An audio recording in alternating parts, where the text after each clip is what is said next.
All right, we're gonna get into a quick little warm up right here. So go ahead and sit down, feet flat, and then we're just gonna start getting some swivels, some hip swivels. Get some of these. Try and keep your hips flat if you can. Then from there, we can just get here with a little stretch and hip flexor. So when you get here, again, the swivel to the push, flex that glute. You should feel it through your hip flexor. Then we're gonna get into some scissors right here. Just swinging this leg, engaging those adductors or abductors. Then right here on the top, again, just warming up that hip, getting ready. First flexibility test is going to be our hip flexor. So what we're going to do is we're going to pull our knee up tight. We want contact on the back and the low back. And then what we're looking for is we're looking for what this hanging leg, this off leg is doing, okay? If this leg is off the platform a bit here, that's going to show a tightness in the hip flexor area. If the leg is flat down here, then we're pretty good. We've got good flexibility in that range. The other thing we want to look for is what the lower leg is doing. If the lower leg is hanging here a little more than 90 degrees, we've got good flexion, we got good flexibility in the quad. If it's out a little bit more and it straightens up on us a little bit more, then that means we have a tightness here. Okay, we'll play with this as it kind of moves up and down and how this lower leg hangs. And what you will notice is you'll notice tightness here or tightness here. Okay, now to assess the hip flexor strength, what we're going to do is we're going to get our foot, set our foot on a nice high platform. The knee's got to be above the hip, very similar to how we were tucking the knee in last time. And now what we want to do is we want to pick up this knee and the foot off the platform, and we want to hold for anywhere from 8 to 10 seconds, okay? If we start feeling a cramp along that part of the leg somewhere, then that's going to show that the hip flexor is trying to recruit other muscles. There's a little bit of a weakness there, but this is how we can test for hip flexor strength. Okay, for this next test, we're going to be testing for internal and external hip rotation. Okay, so we'll lie flat on our stomach, okay, feet shoulder width apart, and what we're going to do is we're going to test internal rotation first.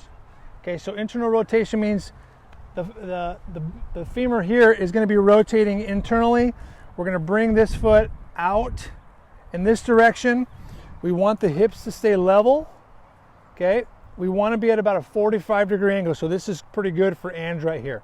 If he was hitting a wall right here, he would be tight with his internal rotation. He loosens up nicely. Things are still flat right here. Okay, that's a good test. Going in the other direction, external rotation.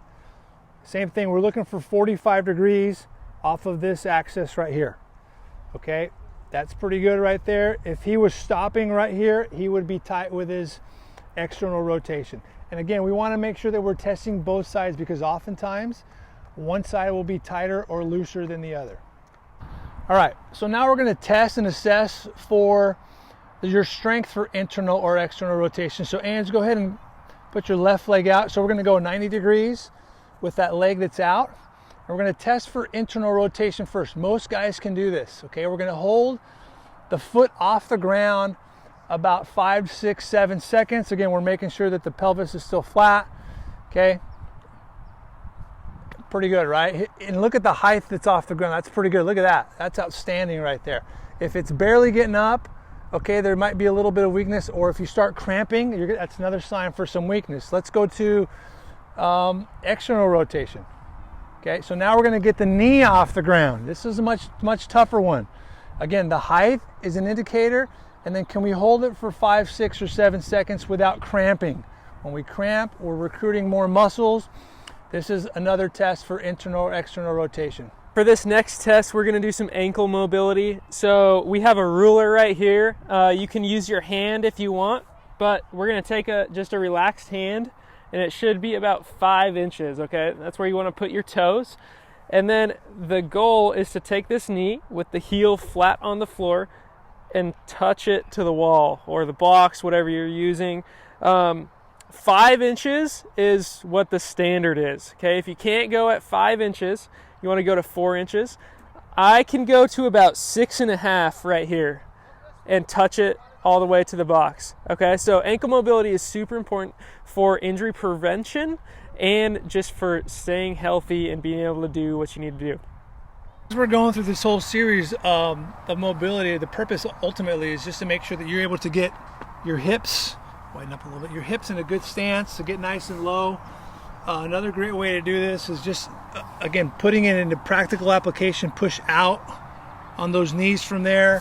Have somebody get behind you on their shoulders. We do these at our camps all the time. Have them press and push some weight down. You're going to have to communicate with them how much is too much and where that edge is. And we've got to remember to be able to embrace. We've got to embrace the things that suck with mobility. It's going to take 4 to 6 months to start seeing some gains. Okay, we want this position to really stretch those hips as you breathe and relax. Notice how low his bum is to the ground. All right, we've got a couple of tools to kind of help measure this. All right, so let's use these. Okay, come on up a little, Ange. If you're a little stiffer, see if you can kind of sit on that softball down there. Ange is super flexible. Let's see what he can do with a baseball. Are you on the ball? Yeah. That's amazing, right? Outstanding. For some of you guys that are a little stiffer, you guys may need to get maybe a slightly bigger ball, maybe a volleyball. But that's a good way to test your flexibility. That way, as you're working on this over the next months and weeks, it's objective and you can see the growth.